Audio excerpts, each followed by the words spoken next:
Hello and welcome to a kind of part B of an intro to the course video. And I'm actually making this in 2020. So if you're watching this in the future, you kind of know the context of what we're in. And it's all about applying what you learn in flipped classroom formula and what you're doing to build your flipped classroom and applying that to the blended and the online learning setting.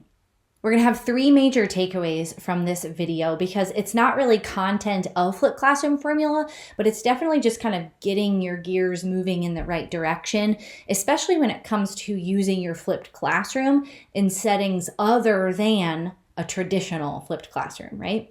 So the first one is one of the bigger ones, and that preparing your flipped classroom gives you an advantage in all potential scenarios, okay? It gives you the flexibility that you'll need to prepare for next year, even if you don't know what the schedule is going to look like until August, right? So I want you to kind of get comfortable in that, making sure that you understand, okay, I'm doing this work, even though I don't really know what next year is going to look like. And that no matter what it looks like, there's advantages, and it gives me that flexibility. Now, the big thing here is that I want to kind of remind you of a couple of terms that you probably just learned more recently with this online learning thing that we're living in. And that is synchronous versus asynchronous learning. Okay, so synchronous learning is learning students do when in your presence or at least at the same time, right? So then asynchronous is learning students do when you are not, quote, together, okay? Now, we really only became aware of these two terms with online learning because in online learning, synchronous time is like on a Zoom call, maybe once a week or so. And then asynchronous is all the other things that you're having your students do. Here's the thing. Both of these, in my humble opinion, exist even in the traditional classroom, non-flipped classroom. Synchronous time was lecture, asynchronous time was moving up blooms and doing the harder things, right? The flipped classroom, as you know, just flips that. So that synchronous time is when you're doing the harder things together, and asynchronous time, right, is when students are doing the easier things, just getting the information. Okay, so that's kind of what I explain in this traditional flip. And I kind of create that with this graphic down here at the bottom, and that the green is synchronous, the yellowish is traditional asynchronous, meaning out of class or away from you, and what you do and how much time it takes up. So the synchronous being in class, stations, practice, discussions, higher up blooms, connection, culture building, all of that takes up, like that's the big part of your class. Whereas asynchronous being out of class is that direct instruction, lecture, presenting, and content. Now, that's in a traditional flip.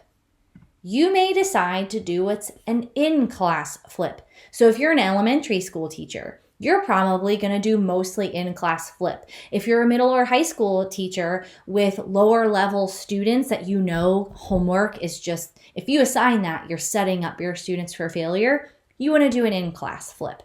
That doesn't mean you can't assign a video here and there, like at the elementary level even, but most of the time, we're doing asynchronous and synchronous in class. And that's kind of why I made them both green there, because asynchronous is in class too. It's just abbreviated and is a maximum of 2 to 3 videos per week. So for instance, in my American history class, my students watched 2, 3 at the very most, rarely 2 videos that I tried to keep at the 10-minute mark, give or take a few minutes. And like I said, 2 times per week. In the blended format, which we're going to talk lots about, synchronous is still in class, but it looks different. If you're only going to see your students twice a week, you can't do a ton with that time. Sure, you can still do some of the independent practice, higher up blooms work, but think about if you even put that in the asynchronous time, which is out of class with the direct instruction as well.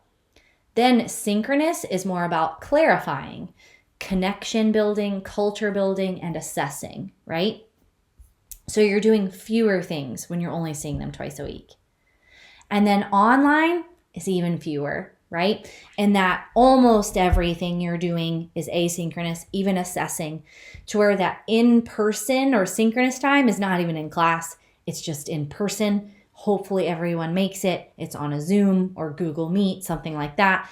And that is only used for a little bit of clarifying, connecting, and culture building. And that's it. So I hope that continuum kind of helps you see that you're just making decisions now about synchronous and asynchronous learning for your classroom. And then all you have to do is just kind of shift that continuum of the green and the yellow at the bottom, depending on what your school decides for your schedule. Now, takeaway number 2 is that you can't flip only one classroom this go around. Now, you either have already heard me say this or you're going to hear me say this in the very near future in one of my videos, that I tell you when you go through this course, do not flip more than one course. Well, if you're watching this in June of 2020, you don't have a choice, right? So let me make a recommendation for you. If you're able to, meaning you could take this opinion and just throw it out, right? So take this as my recommendation and nothing mandated. Here's what I would do if you're able to. Get through module 3 at least. Module 4 if you can, but that's 5 weeks. That's 5 weeks of time that you really could be working. So I understand if you don't want to do this. But get through at least module 3. That's 3 weeks of flipped classroom formula with one of your courses, where you're watching the lessons and the modules and then doing the work with one of your courses for the first 3 weeks.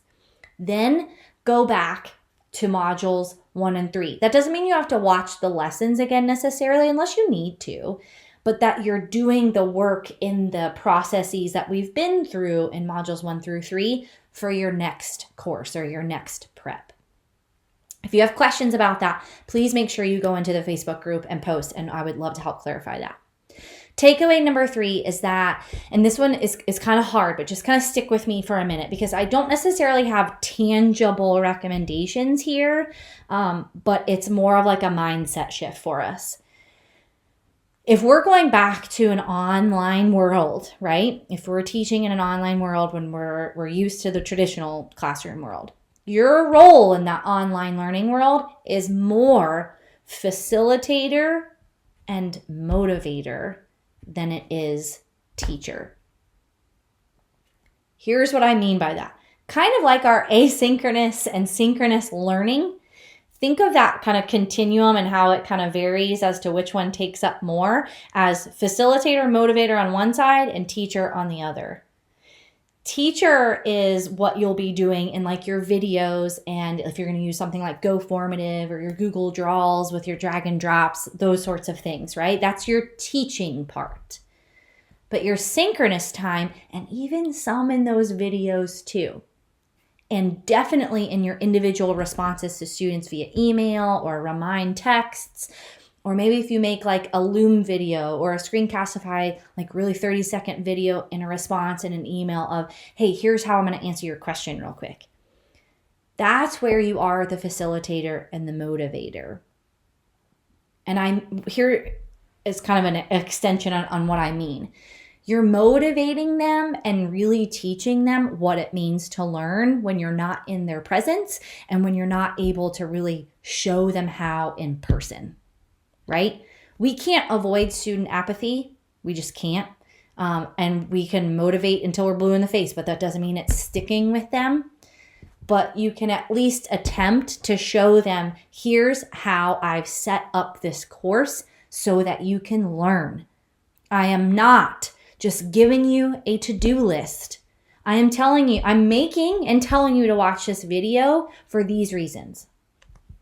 I am making and telling you to do this GoFormative activity for these reasons, because it's practice with what we just covered in the video. And you should not just be clicking play and like scrolling and like just aimlessly boring watching the video, right? No, you're engaging. Your brain is actively processing while you're watching, and then you practice in the other things that I give you, right? So your role is shifting away from being very content specific and more on, here's how I want to help facilitate this for you, right? And then here's what I'm laying out for you. but you have to be the ones to really pick up the ball and go.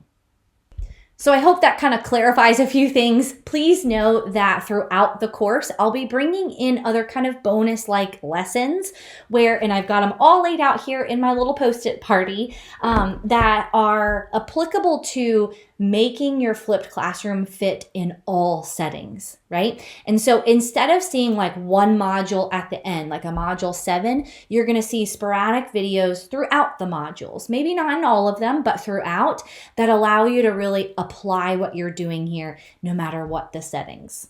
All right, guys, I can't wait to see you in the next lesson.